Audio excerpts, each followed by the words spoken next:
안녕하세요 여러분, 강종수입니다. 제가 이제 저 혼자서 좀 진행할 강의의 전체 큰 틀은 AI 에이전트 시대 경제의 주인이 바뀐다는 부분입니다. 그런데 이러한 것들을 살펴보기 이전에 요즘 논쟁이 들고 있는 것이 여러분도 잘 알고 있는 AI 버블 논쟁입니다. 월가에 있는 흔히 말하는 IB 투자은행에서 AI에 대한 조바심이 난다라는 거예요. 언제쯤 도대체 매출을 만들 것인지. 투자는 이렇게 거대한 돈이 들어가는데 오히려 자사주를 매각했다든지 새로운 사업을 갖다가 빅테크가 투자했다라면 벌써 매출을 잃었을 텐데 이렇게 번 돈을 가지고 다 AI에 투자하고 있으니 언제쯤 돈을 벌 것인가, 언제쯤 주가를 더욱더 끌어올릴 것인가에 대한 비판을 하고 있다는 거죠. 여기서 던지는 월가의 핵심적인 비판은 AI 매출은 어디에 있는가라는 거예요. 충분히 얘기할 수가 있죠. 그러면서 GPT-4라든지 클로드라든지 구글의 제미나이라든지 또는 뭐 메타의 라마라든지 또는 프랑스의 미스트랄이라든지 또는 X.AI의 그로크라든지 이런 서비스들의 채택률이 낮은 것, 이것을 비판하고 있는데 저는 이것은 앞으로 나올 수많은 프로덕트, 수많은 서비스 중에 just one, 하나에 불과하다고 저는 생각이 들어요. 빌 게이츠도 얘기를 했죠. 지금 있는 AI, 즉 이 LLM에 기반하고 있는 챗봇 정도는 이제 시작 단계에 불과하다고 얘기를 하고 있습니다. 그러면 앞으로 어떻게 AI 경제가 만들어질 것인가? 오픈 AI는 이렇게 얘기를 하고 있어요. 거대 언어 모델이 서비스로 전환된 것의 레벨 1이 챗봇이다. 여러분들 쓰시는 챗GPT라든지 클로드라든지 구글 제미나이는 레벨 1이라는 거고 레벨 2를 갖다가 추론이라고 뽑고 있습니다. 이 추론은 오픈 AI가 만들어낸 O1 같은 서비스죠. 추론 능력이 더욱더 뛰어난 이러한 것을 두 번째 단계로 보는 거고 이 부분들이 두뇌가 돼서 결국은 만들어내는 AI 에이전트가 레벨 3이라고 얘기를 하고 있어요. 이제 전체 AI 경제는 에이전트 단계 레벨 3로 지금 진입하고 있다는 거고 2025년 가장 큰 화두는 레벨 1이 아니라 레벨 3, 즉 AI 에이전트가 경제에 있어서 또 AI 시장에 있어서 중심적인 화두가 될 것이라는 거고 결국은 경제를 재편하는 것, 시장을 재편하는 것은 최소한 레벨 3가 돼야 된다고 볼 수가 있습니다. 그리고 또 레이어 기준으로 본다라면 여러분도 잘 아시는 것처럼 가장 밑에 있는 레이어는 하드웨어 레이어죠. 가장 대표적인 것은 엔비디아 칩. 이 칩이 들어가서 두 번째 하드웨어 레이어라고 할 수 있는 클라우드 플랫폼들이 만들어지는 거죠. 데이터 센터가 만들어지는 거고 그 다음 위에 있는 레이어는 모델이죠. 거기서 거대 언어 모델이 학습되고 있고 추론되는 방식으로 그것이 서비스화되고 있는 것이죠. 그 위에 있는 것은 애플리케이션 레이어라고 보통 얘기를 하는데 여러분 쉽게 얘기하면 두 가지 방식으로 이해할 수 있습니다.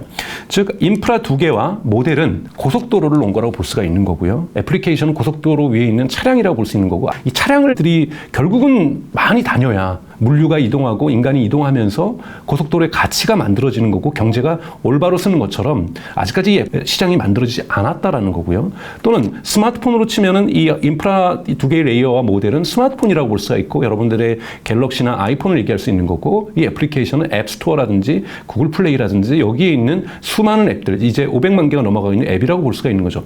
이제 이 앱이 출현해야 본격적으로 AI 경제의 마지막 퍼즐이 맞춰지는 건데 이 애플리케이션을 만드는 것이 AI 에이전트입니다. 이 에이전트가 이 애플리케이션 시장을 만들어내는 거고 본격적으로 앱스토어를 만들어내는 거고 구글 플레이를 만들어내면서 스마트폰 경제가 만들어진 것처럼 AI 경제가 만들어질 것이라고 보고 있습니다.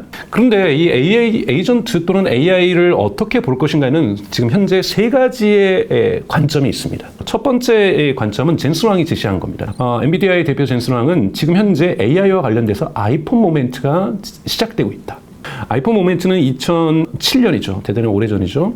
스티브 잡스가 아이폰을 만들면서 스마트폰이라는 새로운 뉴 카테고리를 만들면서 하나의 새로운 시장을 열겠다고 나왔지만 여러분들 많은 사람들이 비웃었습니다. 제가 당시에는 독일에서 살고 있었는데요. 2007년 정도에 당시에 독일뿐만 아니라 유럽 전체 그리고 미국 한국을 제외하고는요. 컴퓨팅을 할 때 모바일 인터넷의 속도가 2G망이었어요. 2G망에서 여러분 모바일 인터넷이 얼마나 느리게 작동했을까요? 공공 와이파이도 없었던 유럽이나 미국에서는 사람들이 얘기했죠. 그냥 노트북으로 유선 인터넷을 연결하면 될 것을. 그래서 이 비싼 제품을 이렇게 느린 망에서 과연 많은 사람들이 쓸까? 그래서 이거는 아마 스몰 마켓 또는 니치 마켓으로 남을 것이라고 다들 진단을 했어요. 사람들은 여전히 모바일에서는 피처폰을 쓰게 될 것이라고 노키아나 모토로라는 봤던 거죠.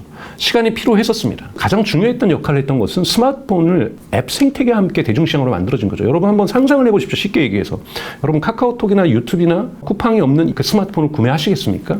그러니까 이런 앱들이 나와서 스마트폰의 부가가치가 증가한 거고, 소비자 입장에서도 이 앱들이 나오면서 스마트폰에 쓸모가 생기면서 나도 카카오톡 쓰고 싶어서, 나도 스마트폰으로 유튜브 보고 싶어서, 나도 스마트폰으로 무언가를 구매하고 싶어서 사람들이 그 스마트폰에 있는 앱이 부러워서 스마트폰을 사기 시작하는 거죠. 바로 이 그림에서 보는 것처럼 앱스토어 같은 경우도 스티브 잡스가 아이폰을 처음 공개했던 2007년에 등장한 것이 아니라 2008년 등장했고요. 상승 곡선을 한번 보십시오. 2012년, 13년까지는 아주 낮은 속도로 상승합니다. 본격적으로 앱 생태계가 커진 건 여러분 2015년부터예요. 그러니까 어느 정도 스마트폰이 나오고 나서 애플리케이션이 사실은 스마트폰 시장의 마지막 퍼즐이었고, 이 마지막 퍼즐이 시작되는 것도 처음에는 속도가 완만하게 된다는 거죠. 하지만 한번 거세지면서 지금은 500만 개 이상의 앱이 애플 앱스토어에만도 있습니다. 이것이 전체 경제를 바꿔놓은 거고, 이용자들이 커뮤니케이션하는 방식들, 구매하는 방식들, 미디어를 쓰는 방식들, 뱅킹하는 방식들, 이런 것들을 다 바꿔놓고 있는 거죠. 그래서 이런 앱이 바로 또 중요한 것은 여러분, 소비하는 방식 을 바꿔놨습니다. 뉴 비헤비어를 만들어냈다고 하죠. 소비자에게 새로운 습관을 만들어낸 것입니다.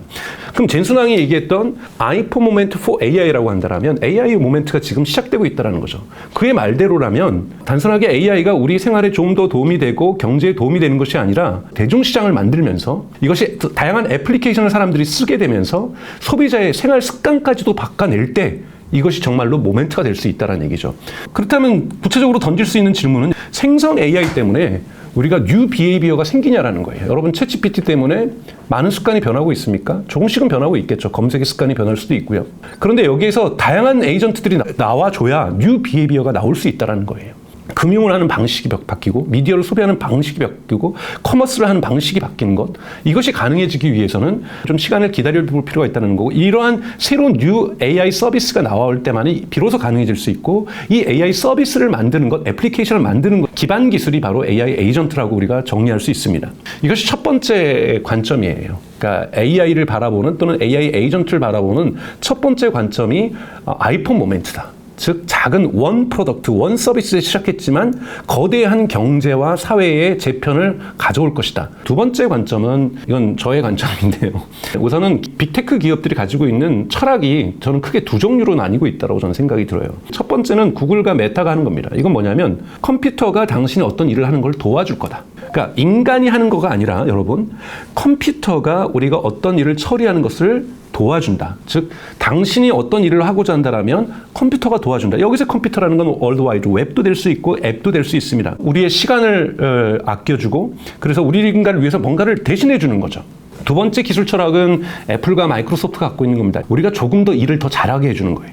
훨씬 더 효과적으로 일을 하게 해주는 겁니다. 이런 식으로 우리가 수치를 갖다가 만들 수 있는 도구들을 만들어주면서 우리가 훨씬 더 빠른 시간 내에 효과적으로 우리가 무언가를 할 수 있게 도와주는 것, 이런 컴퓨터가 우리를 대신해주는 것이 아니라, 우리를 위해서 일해주는 것이 아니라 저희가 더 잘할 수 있도록 만들어주는 것, 이것이 애플과 마이크로소프트가 접근하고 있는 기업 철학이라고 볼 수가 있습니다.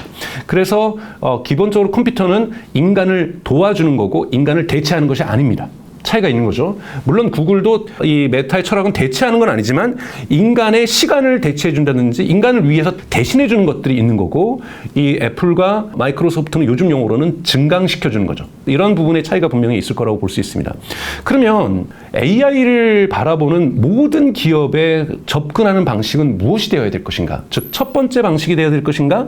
두 번째 방식이 되어야 될 것인가? 이것을 여러분들이 고민하셔야 된다는 겁니다. 그런데 지금 현재 First AI Wave, 즉 첫 번째 AI 물결이 일고 있는데요. 이것은 전체 역사적으로 볼 때는 2차 대전 이후로 발생한 두 번째 기술 웨이브라고 볼 수가 있습니다. 첫 번째 그럼 기술 웨이브는 뭐냐? 이 백오피스에 컴퓨터가 들어온 겁니다, 여러분. 모든 백엔드 오피스에 이 컴퓨터가 들어왔다는 건 회사의 회계 처리, 그다음에 회사에서의 뭐 다양한 어떠한 이 공급망 관리, 이런 부분에 컴퓨터가 들어왔던 것, 이걸 통해서 기업의 효율성, 생산성 또는 비용 절감들을 가져왔던 이러한 첫 번째, 언제죠 여러분들이? 이건 서구로 볼 때는 1970년대하고 1980년대라고 볼 수가 있고, 한국은 1980년대부터 이것이 본격화되었습니다. 대표적인 예로 여러분 지금 보시는 그림은 1908년이에요. 이 모습은 뭐냐면 은행의 당좌 계좌를 운영하기 위해서 뒤에서 사람들이 일일이 손으로 당좌 계좌에 강정수 100만 원을 입금했다라고 적고 있는 거죠. 과거엔 다 이렇게 손으로 적었습니다. 이것이 좀 진화합니다. 1936년에 미국에서 뱅크 오브 아메리카의 모습인데요. 조금 더 진화해서 타자기가 등장하기 시작하죠. 타자기로 이제 강정수의 계좌를 적어주기 시작하는 겁니다. 이것들이 훨씬 더 진화하고 손님들이 크게 늘면서 이건 1970년에 있었던 뉴욕에 있는 한 뱅크 오브 아메리카의 지점에 있는 백엔드 오피스예요. 그러니까 앞에서 고객들을 마주하고 고객들의 돈을 예치하는 공간은 훨씬 더 적었고요. 뒷단 사무실에서 이 수많은 사람들이 앉아서 타자기와 그리고 전화기와 계산기를 옆에 두고 연락이 오죠. 강정수가 오늘 100만 원을 입금했다 그러면 일일이 다 부기를 적는 겁니다. 그리고 전화로 완료됐다라고 얘기를 하는 거죠. 그러다 보니까 당좌 계좌를 운영하는 것에는 많은 비용이 발생합니다. 이체하는 데도 많은 비용이 발생하죠. 왜요? 이 사진 보십시오. 얼마나 많은 사람들이 한 지점에서 일을 하고 있습니까? 이 사람들이 뒤에서 다 작업을 해줘야 되는데 이분들이 다 사라졌죠. 뭘로요? 컴퓨터로. 이러한 백엔드 오피스가 컴퓨터로 도입되면서 완전히 바뀌었던 것이 첫 번째 테크놀로지 웨이브라고 저는 생각이 들고요. 지금 어떤 변화가 있느냐? 제가 AI를 세컨드 웨이브 오브 테크놀로지라고 얘기를 한다면 조금 전에 보셨던 뱅크 오브 아메리카의 뉴욕의 한 지점에 있었던 이 백엔드 오피스에 있던 수많은 사람들을 대체했듯이 모든 기업에서 에이전트가 특정한 부분을 자동화시키면서 인간의 역할들을 뺏어갈 가능성이 매우 높습니다. 그렇게 하면서 대체되는 방식으로 갈 거라는 거죠. 그래서 AI 에이전트는 지금은 MS가 코파일럿이라고 하죠. 부조종사. 즉 부조종사라는 것은 조종사가 있다라는 거고 조종사는 인간이라는 거죠. 그래서 저는 AI 에이전트 시대에서는 이거 AI 에이전트가 발전한다면 부조종사가 아닐 겁니다. 부조종사가 아니라 AI 에이전트는 인간을 대체할 겁니다. 이것이 분명하게 사회적인 문제와 다양한 갈등들을 낳을 거고요. 이 부분들을 어떻게 해결할 것인가도 대단히 많은 지혜가 필요하지만 근본적으로 AI 에이전트의 성격은 리플레이스먼트라는 거죠. 그렇다면 기업이 AI에 접근하는 방식은 무엇이 돼야 되느냐? AI 에이전트를 통해서 어떤 부분을 대체할 것인가? 어떤 인간의 노동을 대체할 것인가? 이 부분을 고민하셔야 된다는 겁니다. 어떻게 이것이 우리 직원들의 능률을 올려주고 증강시켜줄 것. 물론 이 부분도 요소가 있어요. 근데 이것은 기업의 경영진들이 고민해야 될 바가 아니라는 거죠. 문제는 어떤 부분을 대체를 통해서 어떻게 생산성을 높이고 비용을 절감시킬 것인가의 문제로 와야 된다는 거고, 그래서 AI 에이전트는 뒷부분에서 제가 정의해서 얘기를 하겠지만 도구를 쓰는 것이 AI 에이전트의 특징인데요. 또 앞강에서도 저희가 간단하게 총론에서 말씀을 드렸었죠. 그렇게 된다는 건 뭐냐면 지금 인류에 존재하는 모든 소프트웨어를 도구로서 활용할 수 있다는 겁니다. 원칙적으로. 그럼 이 모든 소프트웨어에 가지고 있는 모든 장점들을 최대한 활용하게 하는 것, 이것이 AI 에이전트가 한다는 얘기인 거죠. 그래서 소프트웨어를 새로 만드는 것도 중요하지만 존재하고 있는 모든 소프트웨어를 활용해서 그 파워를 극대화시키는 것. AI 에이전트를 우리가 회사에 어떻게 적용할 것인가를 고민하셔야 된다는 거고, 그 과정에서는 새로운 소프트웨어도 등장할 수 있다고 저는 보고 있습니다. 그래서 이 강의를 들으시는 분들은 기분 나쁘실 수 있지만 고용된 사람들, 엠플로이에 보다 생산적으로 일할 수 있도록 만들어주는 것이 AI 에이전트가 아니라 기업이 좀 더 생산적으로 이럴 수 있도록 만든다는 거예요. 즉 개인을 보다 생산적으로 일할 수 있도록 만드는 것이 아니라 기업 전체가 좀 더 생산적으로 일할 수 있도록 만들어주는 것, 이것이 AI 에이전트가 갖고 있는 특성이라는 거고, 제가 AI 에이전트 시대를 바라보고 AI 경제를 바라볼 때는 이러한 관점에서 바라봐야만 한다. 이것이 첫 번째 얘기했던 AI 모멘트의 부분에 대해서 젠슨왕의 얘기에 대해서 많은 부분 동의를 하고 있고요. 두 번째 저희가 좀 더 봐야 될 부분은 바로 개인이 아니라 기업 전체의 생산성을 높이는 것. 개인의 생산성은 그 과정에서 저는 따라가는 거라고 생각이 들어요. 이러한 트랜지션 과정을 우리가 좀 더 연착륙하는 방식으로 갈 수도 있는 거고요. AI 에이전트를 적용하면서 생산성 증대를 좀 더 빠른 속도로 꾀할 수도 있는 기업의 철학적인 방식인 거고, 그렇기 때문에 이런 말들을 지금 많이 쓰고 있죠. 증강시켜준다. 리플레이스라는 단어는 기본적으로 사람들에게 공포감을 줍니다. AI 에이전트가 가져올 수 있는 다양한 이점들에 대해서 사람들이 흥미도 가지고 있지만 지금 많은 분들이 일자리가 사라질 것이다 뭐 이런 것에 대해서 불안감을 갖고 계시는 거죠. 그러다 보니까 리플레이스라는 단어를 많이 안 쓰는 거고, 오그멘티드라는 개인의 능력이 증강된 거라는 이런 말들을 많이 쓰고 있는데, 이건 사실은 저는 하나의 그 마케팅적인 용어라고 생각이 들고요. AI 에이전트는 오그멘팅이 아니라 리플레이스먼트라는 성격을 많이 가지고 있습니다. 그래서 기업의 경영진들은, 기업의 노동자들이나 이 사무직에 계신 분들이 어떻게 일할 것인지, 그 일하는 방식을 바꿀 것인지를 결정할 것이 아니라는 거예요. 임원진들이 결정해야 되는 것은 어떻게 여기에서 장점들을, AI 에이전트를 우리 기업으로 가져올 것인가, 이것을 결정해야 된다는 거고, 그렇기 때문에 이것은 죄송한 얘기지만 탑다운 방식으로 결정될 수밖에 없다는 겁니다. 경영진들의 의지가 강해야 이런 부분들을 회사의 철학을 가지고서 바꿀 수 있다는 것. 이것이 제가 말씀드리고 싶은 두 번째 관점입니다. 세 번째 또한 관점이 있을 수 있습니다. 세 번째 관점은 최근에 메타의 대표였던 마크 주커버그가 얘기했던 건데, 중소기업에게 도움이 되는 AI 에이전트 시대가 오고 있다라고 얘기를 하고 있습니다. 몇 번의 마우스 클릭만으로 그 AI 에이전트가 그들 기업을 위해서 일하게 만들어낼 수 있다는 거예요. 그러니까 즉 AI 에이전트 빌더 같은 걸 만들겠죠. 이 메타 같은 경우에는 라마를 가지고 이런 부분을 에이전트를 서비스하면서 에이전트 빌더들을 SMB용으로 출시를 하겠다라는 거예요. 그래서 AI 에이전트가 무슨 역할을 해주냐? 커스터머 서포트, 즉 CS를 해결할 수 있고, 세일즈, 판매를 해결할 수 있고, 그리고 모든 커스터머들하고 대화하는 것, 이런 부분들도 AI 에이전트가 대신해 줄 수 있다는 거죠. 특히 중소기업 같은 경우에는 CS 부분도 대단히 큰 비용 부분이거든요. 즉 AI 에이전트가 특정 기업만의 전유물이 아니라, 대기업만의 전유물이 아니라, 지금까지 전문 지식이 없었고 비용이 비싸서 엄두도 내지 못했던 중소기업이, 에브리 비즈니스가 AI 에이전트를 갖게 될 것이라고 저커버그는 얘기하는 거고, 거기에 메타의 발전 방향을 고정시키고 있습니다. 그래서 이야기하는 것은 AI 에이전트가 결국은 중소기업의 경쟁력을 강화시켜 줄 것이다. 이건 대기업에게도 큰 도전입니다.